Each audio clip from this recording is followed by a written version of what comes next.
Shalom bien-aimés, bienvenue à notre instant méditation. Adorons le Seigneur. Oh mon âme, bénis le Seigneur et mon esprit magnifie son nom. Car la mort n'a pas pu le retenir, même dans le tombeau, Jésus est Seigneur. Même dans le tombeau, Jésus est Seigneur. Oh mon âme, bénis le Seigneur. Et mon esprit magnifie son nom. Car la mort n'a pas pu le retenir, même dans le tombeau, Jésus est Seigneur. Même dans le tombeau, Jésus est Seigneur. Prions. Éternel des armées, nous te bénissons parce que tu es Seigneur dans les cieux, sur la terre. Nous te retournons toute la gloire parce que toi seul es digne d'être élevé. Nous te confions ces instants de méditation. Nous demandons que tu puisses nous édifier au travers de ta parole, que tu éclaires la lampe de nos cœurs en ces instants. Merci Père parce que tu es là. Merci parce que tu prends le contrôle de toutes choses. C'est au nom de Jésus que nous avons prié. Amen. Alléluia, bien-aimés. Le thème de la méditation est « Victoire pendant la nuit ». Bien avant cela, je vous salue. Chers téléspectateurs, je salue aussi nos parents spirituels de Global Afla Mission, Daddy et Momi, que le Seigneur vous bénisse abondamment. Victoire pendant la nuit. Nous allons lire Actes, le chapitre 12, du verset 5 au verset 12, qui dit: Pierre était donc gardé dans la prison après la Pâque, mais les membres de l'Église priaient Dieu pour lui avec ardeur. Durant la nuit, alors qu'Hérode était sur le point de le faire juger en public, Pierre dormait entre deux soldats. Il était ligoté avec 2 chaînes et des gardiens étaient à leur poste devant la porte de la prison. Soudain, un ange du Seigneur apparut dans la cellule et la cellule resplendit de lumière. L'ange toucha au côté Pierre, le réveilla et lui dit: « Lève-toi vite !» Les chaînes tombèrent de ses mains, puis l'ange lui dit: « Mets ta ceinture et tes sandales. » Pierre lui obéit et l'ange ajouta: « Mets ton manteau et suis-moi. » Pierre sortit de la maison en suivant l'ange. Il pensait que ce qui se passait était un rêve et que ce n'était pas réel. Il croyait avoir une vision. Il passait le premier poste de garde, puis le second, et arrivait à la porte de fer qui donne sur la ville. Cette porte s'ouvrit d'elle-même devant eux et ils sortirent. Ils s'avançaient dans une rue et tout à coup, l'ange quitta Pierre.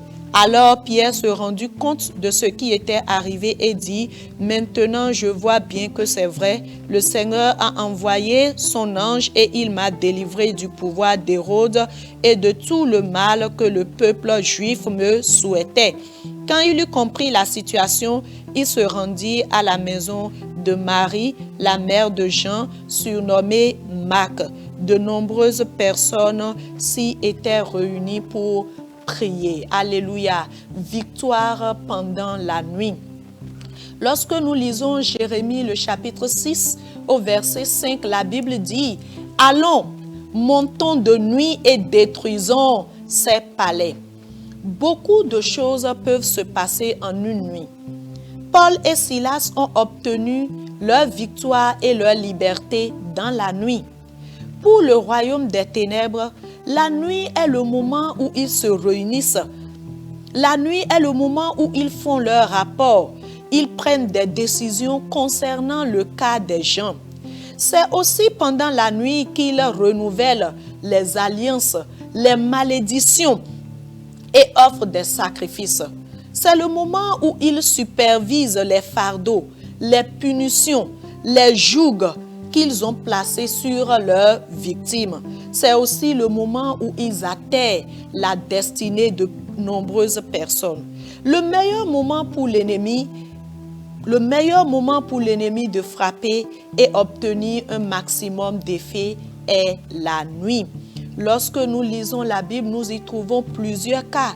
Dans 2 Rois, le chapitre 6 du verset 13 au verset 14, c'est de nuit que le roi de Syrie a décidé d'aller entourer la ville où Élisée se trouvait, histoire de le faire prendre. C'est aussi pendant la nuit que le roi Sanchérib et son armée ont été vaincus face à un ange. De même, la nuit est un moment que nous pouvons utiliser en tant qu'enfants de Dieu pour briser le joug de l'ennemi de dessus notre vie. Lorsque nous nous référons au passage biblique du jour, c'est de nuit pendant que l'Église était en train de prier que Dieu a envoyé un ange pour libérer Pierre de la prison. L'Église était en train d'intercéder en faveur de Pierre. Les prières nocturnes ont attiré l'intervention d'un ange qui a délivré Pierre de la main d'Hérode. Bien-aimés, apprenez à avoir des séances de prière nocturnes cohérentes. Prier juste 1 heure dans la nuit a de grands impacts sur les opérations du royaume des ténèbres. Vous devenez plus dangereux pour eux lorsque vous vous engagez dans des prières toute une nuit, 1 fois par semaine. Faites l'effort de prier au moins 1 heure pendant la nuit. Nous savons tous qu'après une journée de travail, le meilleur moment pour se reposer, renouveler ses forces est la nuit. Mais ce moment est aussi celui que l'ennemi utilise pour affliger la vie et la destinée de plusieurs personnes. Les œuvres des ténèbres se produisent beaucoup plus pendant la nuit et en tant qu'enfants de Dieu, si nous ne voulons pas être victimes, nous devons apprendre à veiller, à prier afin de détruire tout ce qui est planification du monde des ténèbres contre notre vie, prendre de l'avance sur le royaume des ténèbres.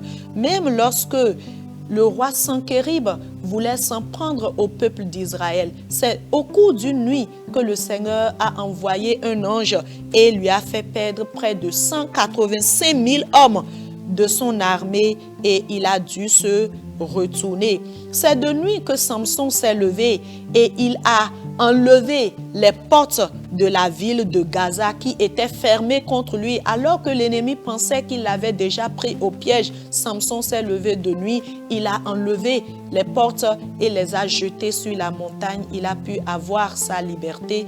Je ne sais dans quelle prison vous vous trouvez, mais je vous encourage, bien-aimés, à engager des prières de nuit, car ces prières sont efficaces pour briser l'emprise du malin de dessus votre vie. Quel que soit le domaine où vous sentez une oppression, levez-vous de nuit, priez et l'Éternel va décanter cette situation. De la même manière, vous pourrez être informé parce que lorsque vous priez de nuit, cela vous permet d'avoir aussi de la révélation. Le Seigneur est capable de vous donner des informations sur les planifications maléfiques de l'ennemi pour la journée suivante, pour les semaines suivantes et vous pourrez les traiter, vous pourrez les gérer. Beaucoup de personnes se sont retrouvées affligées par des maladies que la médecine ne peut même pas traiter et tout a commencé une nuit.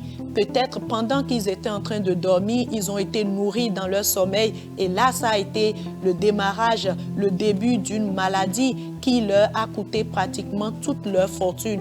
Plusieurs se retrouvent oppressés par des maris de nuit, des femmes de nuit pendant leur sommeil. Bien-aimés, toutes ces choses sont des situations que nous pouvons gérer au travers de la prière. La prière est efficace, quelle que soit la situation, que ce soit une malédiction, que ce soit une maladie, que ce soit une alliance, que ce soit un blocage. Si tu peux te discipliner, fais l'effort. C'est vrai qu'au début, ce ne serait pas facile, mais avec plus de volonté, avec un engagement et le secours de l'Éternel, cela va être une réalité dans vos vies. Bien-aimés, je vous encourage à partir d'aujourd'hui à trouver du temps pour vous lever, prier, demander au Seigneur d'intervenir dans les situations de votre vie, même intercéder en faveur de l'Église de Christ, intercéder pour votre nation, intercéder pour les bien-aimés qui n'ont pas encore donné leur vie à Christ, intercéder pour les membres de vos familles qui traversent des situations ou des bien-aimés qui traversent des situations, et vous pourrez voir l'efficacité de ces prières de nuit. Alléluia. Nous, si vous nous suivez et que vous n'avez pas encore donné votre vie à Jésus, je pense que Jésus est celui qui exerce nos mains au combat et nous avons besoin de le connaître. Nous avons besoin de lui donner notre vie pour qu'il puisse nous orienter. Lorsque nous parlons des prières de nuit, c'est des prières de combat spirituel, c'est un combat contre des puissances que nous ne voyons pas. Et ce n'est que le spirituel qui contrôle le physique. Pour que vous puissiez faire des prières de nuit et avoir le résultat adéquat, il faudrait que quelqu'un de spirituel aussi, qui voit dans le spirituel, puisse diriger vos pas, puisse vous orienter dans ce combat. Et Jésus-Christ est le seul par qui nous sommes sûrs d'avoir la victoire, parce que lui, il a déjà tout accompli pour nous sur la croix du Calvaire. Si vous ne l'avez pas encore reçu dans votre vie, bien-aimés, je vous encourage, avant que nous ne prions, à prendre la décision maintenant de donner votre vie au Seigneur, et il pourra prendre les rênes de votre vie, vous orienter, aiguiser vos mains dans le combat de votre vie, et vous allez certainement témoigner. Si Pierre n'est pas resté dans la prison d'Hérode, vous n'allez pas demeurer dans cette situation. Levez-vous, donnez votre vie à Christ, engagez-vous dans les prières de nuit